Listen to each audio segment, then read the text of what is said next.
Hola, buenas tardes. Es un gusto, un placer poder participar de este curso argentino de densitometría ósea que organizamos nuevamente en conjunto la SAO y la OMS. Y el tema es coeficiente de variación, precisión y exactitud que debemos saber. Pero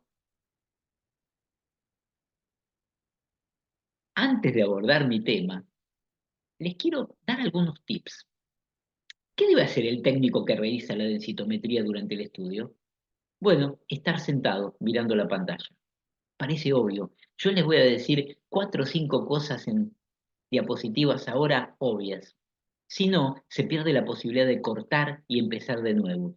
Un estudio que se está haciendo incorrectamente. No tiene que aprovechar el tiempo para hacer otra cosa. ¿Ok? ¿Cuáles son los errores más frecuentes de los que se va a hablar en detalle en este curso? No tocar lo que larga la impresora y que todo salga sin ser analizado. Pero también tocar incorrectamente, mover ROIs incorrectamente. El técnico debe mirar los resultados del estudio previo si le salen impresos abajo en la hoja. Si hay un cambio muy grande en la DMO, lo más probable es un error de área o de rotulación de vértebras. Pero también es posible que sea real si se partió de una DMO muy baja o se corrigió una causa secundaria. Es decir, si se cambia un 10%, pensar que hiciste algo mal. Pero si tiene muy poca densidad, se puede ganar un 10%. Y si se corrigió una causa secundaria, es decir, un hiperparatiroidismo, una enfermedad celíaca, se puede ganar un 10%. Para el técnico que hace el estudio, para el médico que pone la firma, para el médico que lo pidió, invertir 30 segundos en mirar la imagen. No es gastar, por eso pongo invertir, mirar la imagen detenidamente. Y para terminar, no hay que informar la región de menor densidad. De eso se va a hablar después. En columnas se excluyen vértebras si tiene una densidad de más de un desvío estándar. Y les cuento un secretito. En columna, un desvío estándar es más o menos un 10% que las vecinas. Entonces, si una vértebra tiene mucho más, puede estar aplastada o tener artrosis. Y se excluye una vértebra solo si tiene una gran diferencia. Pero si no, no se busca la más baja. En cadera está muy claro, desde hace décadas, qué regiones se deben observar y cuáles no. Se ha hecho con un equipo dual fémur, esto es con un Prodigy, programa dual fémur o programa común de una cadera, se informa cuello y cadera total. Es lo que tiene la flechita abajo, cuello y cadera total. No se informa trocánter, no se informa promedio de cuello ni de trocánter, ni se informa la mitad superior del cuello. Bueno, espero que esto les sea útil. Y cadera total es la suma de cuello, trocánter y diáfisis en los equipos Lunar o JAF. En los Zoologic, la diáfisis se llama intertrocanterio. Entonces el cuello es parte del trocánter de cadera total, como les comenté. Bien, pasamos a precisión y exactitud. Precisión es la capacidad de repetir un estudio y que el resultado sea el mismo. Y exactitud es la propiedad de que el resultado sea cierto. Imaginamos un blanco, con flechas o dardos. Si todos están pareciditos, juntitos, es preciso. No importa si es el centro o el borde, pero exactitud es si están en el centro. Acá vemos, a la izquierda, alta precisión pero baja exactitud. Lo segundo, alta precisión y exactitud. Lo tercero, baja precisión. Dio distinto, pero todos dan bastante bien. Y el cuarto, todo mal. En densitometría podemos calcular la precisión del equipo, pero no la exactitud. Para eso habría que tener el hueso y medir la cantidad de calcio. La precisión la informan los fabricantes del equipo. Coeficiente de variación, CB%, pero en vivo, con los pacientes, difiere y es distinta en cada región. Hay zonas más y menos precisas y el principal determinante es el tamaño del área que estudiamos. Cuando algo es más grande es más preciso. Cuando algo es más chiquito, es menos preciso medirlo. Y lo más chiquito que vemos es el cuello femoral, altamente impreciso, aunque a alguna gente le guste mucho. La precisión promedio en la columna es de 1 a 1,5%. Y en cadera total también, 1,5%. En cambio, el cuello puede llegar a un 3%. También está la de cuerpo entero y la de radio. Y algunas diapositivas que voy a mostrar son gentileza del doctor Fidencio con Molina de México porque pertenecen a la ISCD. Compare manzanas con manzanas, compare densidad, cuánto de la diferencia es real y si hay diferencia, ¿qué significa? Manzanas con manzanas.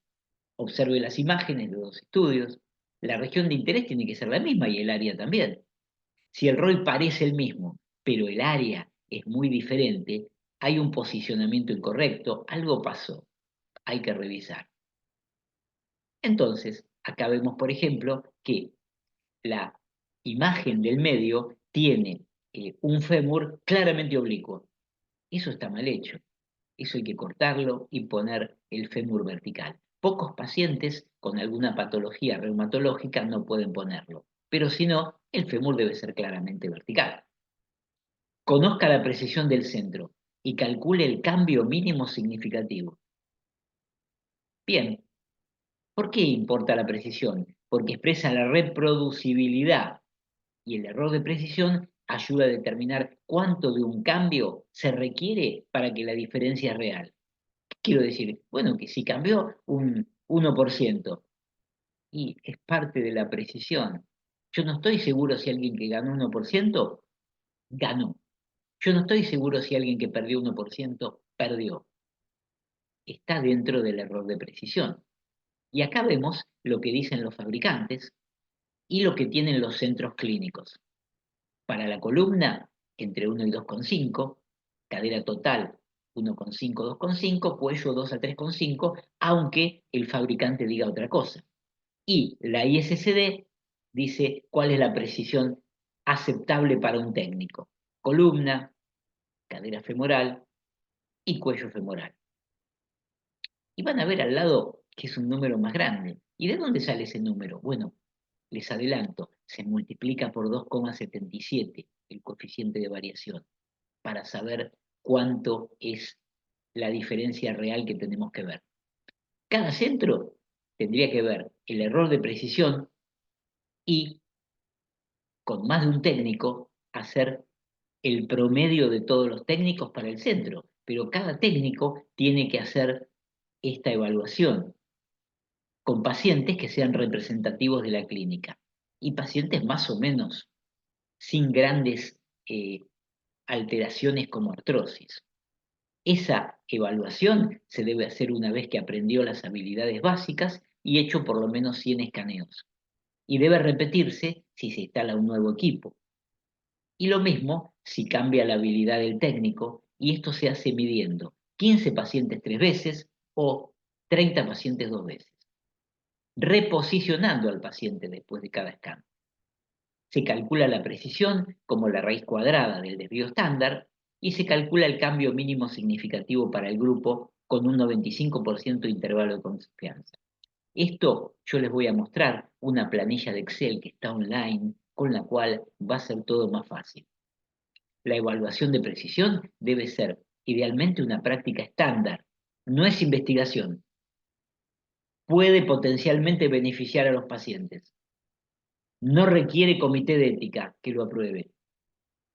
Y requiere que se le informe al paciente que se le va a repetir un segundo o un tercer estudio con fines de precisión. Entonces, 15 pacientes 3 veces o 30 2 veces. Utilice pacientes representativos. Reposicione ante cada scan. Calcule la densidad, promedio, el desvío estándar, el coeficiente de variación y otras cosas que le vamos a mostrar. Entonces, por ejemplo, si son 15 pacientes 3 veces, nosotros vamos a tener resultados. Como vemos acá, se pone punto, no coma, de la densidad de cada paciente en los 3 escaneos. Se calcula la raíz cuadrada del promedio de la desviación estándar para el grupo. Y se calcula todo esto en una hoja de cálculo que está en la página web de la ISCD. Entonces ustedes van a www.iscd.org y calculan primero el desvío estándar de cada paciente. Ustedes ven, a la derecha ya no tenemos, perdón, a la izquierda no tenemos la densidad, tenemos el desvío estándar y tenemos el cuadrado del desvío estándar. Eso se suma automáticamente, pasamos a la derecha, ahí está la suma, se divide por el número de pacientes, es decir, la suma da 0,0016 dividido 15 pacientes, da esta cifra y se le saca la raíz cuadrada. Esto es automático, no se preocupen. Y aparece el error de precisión, que en este caso es 0,010 gramos por centímetro cuadrado. ¿Cómo se expresa? Bueno, se puede expresar en gramos o en por ciento, el error de precisión. En gramos es una cantidad absoluta, que se recomienda. Y en por ciento es lo mismo, en por ciento. Entonces, en por ciento es de la misma manera, pero en vez de salir lo que veíamos, me sale en por ciento, 1,1%. Es decir, esa cantidad de gramos o este por ciento es el cambio significativo. Bueno, vamos a la página de la ISSD. Error de precisión del centro, nivel de confianza deseado 95%, realizar estudios de precisión en pacientes representativos, y el número mágico es 2,77. Es decir, el cambio mínimo significativo que nos da el equipo se multiplica por 2,77 para tener la confianza de que el cambio es real. Vamos a la página de ISSD y ven a la derecha que hay una manito donde dice Resources. Pero ahora cambio la página. Primero hay que ir a donde dice Learn o Learning, es decir, aprender, y después uno va a Recursos. Y después que va a Recursos, encuentra donde dice en el menú Calculators. Entonces uno aprieta Calculators y va a elegir calculadora de precisión. Uno elige calculador de precisión y aparece esto, versión 2,1. Y esta página donde uno empieza a poner los resultados. Por ejemplo, en el paciente 1, que ponemos arbitrariamente 0,900, 910 y 890, ya nos va calculando el desvío estándar. Hay un solo paciente. Perfecto, pongamos 15 pacientes. Y esto se hizo solo. Los desvíos estándar, la suma, dividido por 15, y nos sale el error de precisión, que es 0,028 gramos por centímetro cuadrado. Lo observamos, puede ser para 15 o para 30 pacientes. Este es el resultado que necesitamos. Pero vamos a hacer un cambio. Vamos a hacer que los pacientes les dé muy distinto. Por ejemplo, al 8 le ponemos 900, 950 y 870. Al 9, al 10 y al 11 también. Resultados muy distintos entre un escaneo y el otro. Y el cambio mínimo significativo pasó de 0,028, resultado bastante bueno, a 0,062, resultado malo. Por ejemplo, vamos a tener en columna un error de precisión en gramos de 0,010, en cadera total 0,012 y en cuello femoral 0,022 gramos por centímetro cuadrado. Eso se multiplica por 2,77. 0,010 por 2,77 da 0,028. Cadera total 2,77 por 0,12, 0,033 y cuello femoral 2,77 por 0,022, 0,060. Y esto es lo que tenemos que ver si cambió más o menos que eso para ver si una diferencia entre estudios es real.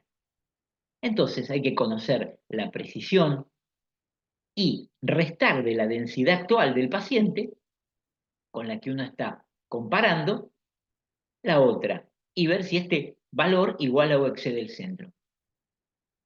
Ejemplo, por ejemplo, con un error de precisión de 0,010 o de 1%, imaginamos que esto es para columna, un paciente tiene 0,866, se repite y tiene 0,832. La diferencia es 0,034 y el cambio mínimo significativo es 0,028, porque es lo que nos salió de 1 por 2,77. Entonces, como el cambio es más que el 0,028, excede o iguala el cambio mínimo significativo, es significativo. Ganó porque recibió tratamiento, perdió porque no recibió tratamiento, pero le creemos a la máquina. Note que el cambio por ciento sería una pérdida del 4% en este caso, en vez de 0,028. También es significativo. es más que 2,8 y es real. Ejemplo 2. Mujer de 53 años, blanca, posmenopáusica, recibió estrógenos, mediciones seriadas en el mismo paciente. Entonces, tenemos que del 2007 al 2010, en la columna ganó 0,013 y en la cadera perdió 0,011 en cadera total. Y el cambio mínimo significativo es más que eso. Ganó poquito en una región, perdió poquito en la otra. Entonces no es cierto, no era real. El valor absoluto se puede hacer en gramos o, como les decía, se puede hacer en porcentaje. Para un cambio de 0,30, por ejemplo, si tiene 1200, el porciento de cambio es 2,5, no es significativo. Pero si la densidad es más baja, 1% puede dar significativo. Por eso la ISSD aconseja usar gramos y no por ciento para pacientes que la densidad puede ser más baja. En resumen, utilice gramos para determinar si se ha producido un cambio significativo de densidad. Usted debería reportar un porcentaje de cambio aproximado, ya que esto podría ser más entendible para los pacientes y para los médicos. La columna es preferida por mejor precisión, más respuesta al tratamiento y usar L1, L4, como se les va a comentar. Y si la columna no se puede, cadera total es preferible que cuello, pero hay que informar los dos. No WOR y no hay recomendaciones claras sobre fémur dual. El antebrazo puede servir, es preciso, pero no sirve para la respuesta a la terapia y es más útil si ha descrito en el hiperpara. Y cuerpo total es buena precisión, no sirve para la respuesta a la terapia y es útil en niños que cambia mejor. Y la densitometría periférica, algunas técnicas son bien precisas, pero no sirve mucho para el tratamiento, no recomendado para monitoreo. Se prefiere el DEXA central. Y le agradecemos, como dije, al doctor Fidencio Cosmolina por las diapositivas de la ISSD y terminamos con esta diapositiva de un contraluz en la playa Uruguaya. Espero que les haya servido. Muchas gracias por estar.